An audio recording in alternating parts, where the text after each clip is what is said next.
Permintaan maaf ini disampaikan Ahok berkaitan dengan tuduhan penistaan agama yang dilakukannya. Ditemui pagi tadi di kantor Balai Kota DKI Jakarta, Ahok menyampaikan permintaan maafnya kepada seluruh umat Islam. Di hadapan awak media, Gubernur DKI Jakarta itu mengaku tidak memiliki niat untuk menyinggung perasaan siapapun, terutama dalam hal ini umat Islam. Ahok berkata tidak akan memberikan komentar lagi mengenai masalah tuduhan penistaan agama Islam terhadap dirinya. Pasalnya, dalam suasana pilkada ini, dia berharap agar seluruh pihak, termasuk media, berhenti mempermasalahkan kasus tersebut.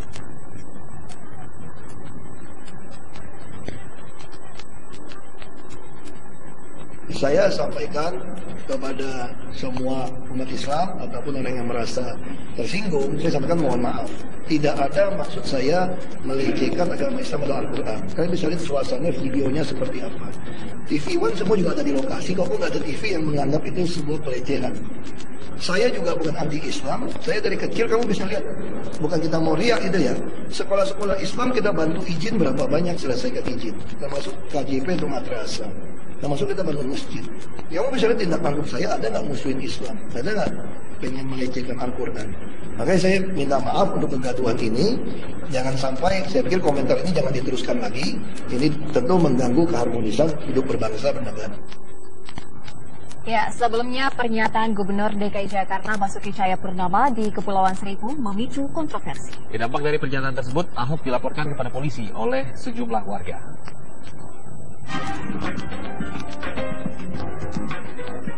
Sejumlah elemen masyarakat hari Jumat lalu melaporkan Gubernur DKI Jakarta Basuki Cahayapurnama ke Polda Metro Jaya. Pelapor memprotes pernyataan Ahok yang dianggap menistakan agama. Laporan ini menyusul beredarnya video Gubernur DKI saat bertemu warga di Kepulauan Seribu 27 September lalu. Menyusul polemik ini, Majelis Ulama Indonesia mengimbau agar umat Islam menyerahkan masalah ini kepada penegak hukum. Ini dengan tegas ya telah menyampaikan bila indikasi penistaan agamanya jelas ya, maka diharapkan aparat keamanan segera melakukan tindakan-tindakan yang sepatutnya untuk menangani persoalan ini agar tidak menimbulkan kontroversi semakin lama dan juga tidak menimbulkan tindakan-tindakan di luar koridor hukum ya. Begitu juga himbauan dari para pimpinan MUI agar umat Islam tetap menyerahkan masalah ini kepada aparat hukum ya, tidak melakukan tindakan-tindakan sendiri. Terkait dengan pilkada, Nahdlatul Ulama dan juga pemerintah meminta agar semua pihak bersikap bijaksana menjelang pilkada. Kebijakan seorang pemimpin itu yang paling utama adalah harus melahirkan kemaslahatan bagi yang dipimpinnya.